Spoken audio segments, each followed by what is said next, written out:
한 후보를요, 이 동지라고 표현을 한 부분 여러분들도 들으셨을 겁니다. 또 여기에 댓글팀이라는 용어가 난데없이 등장하는 거, 이것도 눈길을 끕니다. 맞습니다. 이 김 여사 메시지에 등장한 이 댓글팀이라는 것은 일단 뭐 어떤 그 사안에 대한 언론 보도에 뭐 의도적인 댓글을 달아서 여론을 움직이려는 그런 조직, 이렇게 이제 유추를 해볼 수 있는데, 물론 김 여사는 자신이 뭐 댓글팀을 이용해서 한 후보 비방을 조장했다, 이런 거는 사실이 아니다라고 부인하고 있지만은, 어쨌든 이 김 여사의 메시지를 통해서 댓글팀이라는 것이 실제로 있고 한 후보가 김 여사가 댓글팀을 이용했다고 오해하고 있다라는 뜻으로 지금 읽히고 있습니다.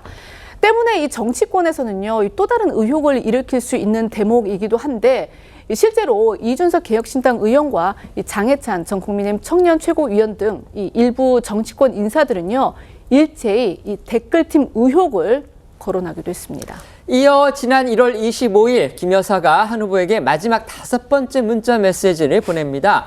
여기에도요, 윤 대통령이 역정을 냈다, 이런 논란이 될 수 있는 표현이 담겨 있어서 이 역시 향후 예기치 않은 정치권 공방으로 이어질 그런 소지도 있어 보입니다. 네, 김 여사가 한 후보에게 보낸 5번째 메시지 전문도 전해드리면요.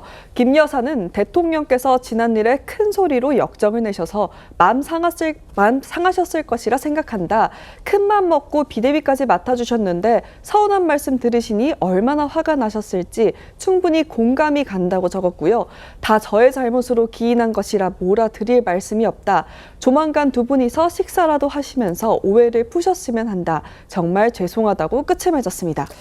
대통령께서 지난 일에 큰 소리로 역정을 내셔서 마음 상하셨을 것이다. 이 부분은요, 당시 언론 보도들을 통해서 알려지지 않은 그런 내용인데 보입니다. 그런데 어쨌든 대통령 부인인 김건희 여사는 이런 모든 정황이 돌아가고 있는 걸 다 알고 있었던 것으로 그렇게 지금 추측이 가능한 겁니다.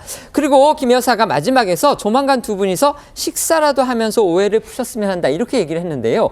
실제로 김 여사의 이 메시지가 발송되고서 나흘 뒤인 1월 29일 윤석열 대통령이 한동훈 후보를 초청해서 2시간 넘게 오찬 회동을 가졌습니다.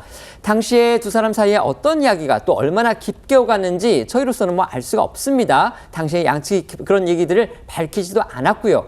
하지만 6개월이 지난 지금에 와서 지금 생각을 해보면 결국 전당대회를 앞두고 이렇게 관련 논란이 커지는 그런 상황에 비춰봤을 때 양측의 갈등이 완전히 봉합되지는 않았던 것 같다, 이런 추측도 또한 가능해 보입니다. 한동훈 후보는 어제도 김건희 여사가 사과를 할 수 없다는 것이 당시 대통령실의 의중이라고 판단을 했기 때문에 자기는 그 메시지를 다 묵살했다, 이렇게 재차 목소리를 높였습니다. 네, 맞습니다. 한동훈 후보는 어제 기자들과 만난 자리에서 대통령실이 김 여사 사과는 불가하다는 뜻을 여러 통로로 전달했다고 거듭 강조했는데요. 들어보겠습니다. 그 당시에 대통령실은 안 하겠다는 입장을 제가 확실히 여러 통로로 전달받은 상황이었기 때문에 저는 이미 안 하겠다는 답을 강하게 받고 있던 상황이었고요. 그런 이유로 사퇴 요구까지 받은 상태 아닙니까? 아무리 정치가 이 여러 가지 모든 게 일어날 수 있다 하더라도 이건 좀 너무한 것 같아요. 이렇게 5번에 걸친 김건희 여사의 문자 메시지가 사과를 하겠다는 거에 방점을 찍은 건지 아니면 사과를 할 수 없는 이유에 방점을 찍은 건지를 두고 이 국민의힘 내부에서도 공방이 계속되고 있습니다. 관련해 한 후보 러닝메이트로 나선 장동혁 최고위원 후보와 국민의힘 총선 백서 특위위원장을 맡아 한 후보의 책임론을 강조해왔던 조정은 의원 목소리까지 들어보겠습니다. 1월 20일경에 대통령실의 참모진들도 지인들에게 사과하면 안 된다. 그리고 그 무렵에 또 이용 의원도 우리 국민의힘 의원 100몇 명이 있는 단톡방, 네. 전태 단톡방에 절대 사과하면 안 된다. 또 1월 20일 이철규 의원께서 교통사고 당한 사람한테 왜 집에 안 있고 밖에 나와서 이렇게 교통사고 당했냐라고 따져 물으면 네. 수긍할 수 있겠냐. 전후 맥락을 보면 한동훈 위원장은 사과할 의사가 없다라고 판단하신 것 같습니다. 그러면 그냥 지나가는 중학생한테 이걸 보여주고 이 사람의 사과가 진정성이 있다고 생각하느냐, 굉장히 진심 어린 사과 아닌가요? 라고 할 거라고 저는 짐작합니다. 이렇게 좋은 제안 왜 막았을까? 100번 다니는 것보다 이거 한번 사과하는 거 진정성 있게 했다면 저는 한 20석 이상은 더 지금 우리가 있었을 거라고 짐작합니다.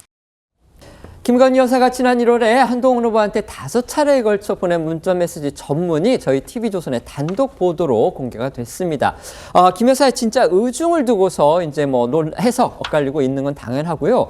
여기에서 좀 눈길을 끄는 또 표현들이 등장을 했습니다. 뭐 대통령의 역정, 댓글팀 이것처럼 이렇게 또 다른 공방을 낳을 수도 있는 그런 표현도 있기 때문에 후폭풍이 여전합니다. 자, 전문 다 보셨잖아요. 어떻게 느끼셨습니까? 말씀하신 그런 부분들 때문에요. 이 소모적인 문자메시지 공방을 저는 그만해야 된다고 생각합니다. 정치는 기본적으로 국민을 보고 해야 되는데요. 지금 국민의힘 그 전당대회에서 벌어지고 있는 이 문자메시지 공방을 보면서 국민들께서는 그러면은 김건희 여사의 문자메시지에 단문을 했으면 당대표 자격이 있고 단문을 안 했으면 당대표 자격이 없는 것인가 그런 의문을 갖고 계실 겁니다. 그다음에 이번 전당대회에서 보여드려야 할 것은 당의 변화와 쇄신이고 또 논의하고 지향해야 될 것은 당의 통합과 재건입니다. 지금 이런 것은 잘 보이지 않고 오히려 야당이 그 대통령실의 어떤 전당대회 개입 프레임을 들고 나오고 또 김건희 여사 특검법을 해야 된다고 하고 그런 어떤 정치 공세를 펴는데 악용이 되고 있습니다. 그렇기 때문에 이번 문자메시지 공방은 이제 여기서는 멈춰야 되고 이 사안을 어떤 그 공격의 소재로 활용하고 있는 후보들도 당과 대통령을 고려해서 이제는 멈춰 주실 것을 저는 이 자리에 소속드립니다. 네.